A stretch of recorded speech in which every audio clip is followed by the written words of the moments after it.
Today I would like to honor one of our greatest American generals that we have had in our lifetime, General Norman Schwarzkopf. General Schwarzkopf, nicknamed Stormy Norman for his fiery temper and keen sense of strategic mind. He was born August 22nd, 1934 in Trenton, New Jersey.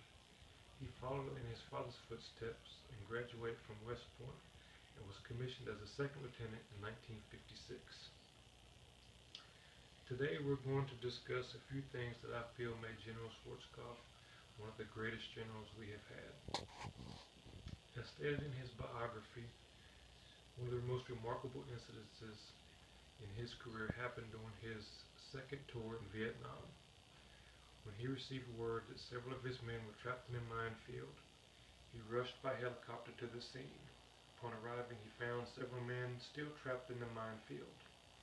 He urged his men to slowly retrace their steps out of the minefield, but one of the men tripped the mine and was severely injured. He remained conscious, but was severely injured.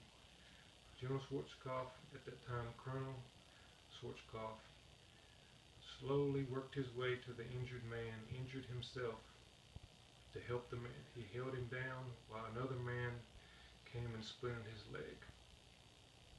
One of the things that happened through this incident was General Schwarzkopf cemented his reputation among his men as somebody who would risk his life for his men.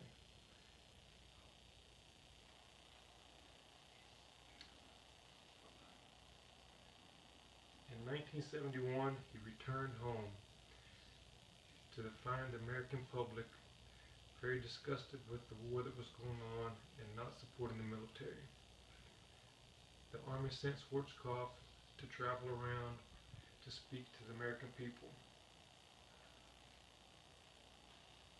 He found a lot of public hostility in the American people with the war, the way the war is going, and the lack of planning that had went into the war.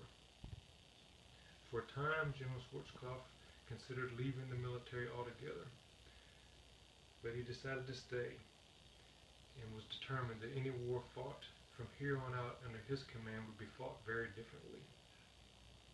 In 1988, he received his 4th star and became a full general and was appointed Commander-in-Chief of the United States Central Command. Shortly thereafter, Iraq invaded Kuwait and Desert Shield began. Colonel Schwarzkopf commanded 765,000 troops from 28 countries. Thousands of planes and thousands of ships were under his command. After the bombing lasted for 6 weeks, the ground war began. In less than 100 hours, the ground war was over. In conclusion, I think General Schwarzkopf is one of the greatest generals that has served in my lifetime. For the time he spent in his beliefs, he never wavered. He lived by his own creed. I would like to close today and leave you with a quote from General Schwarzkopf. True courage is being afraid and going ahead and doing the job. Thank you.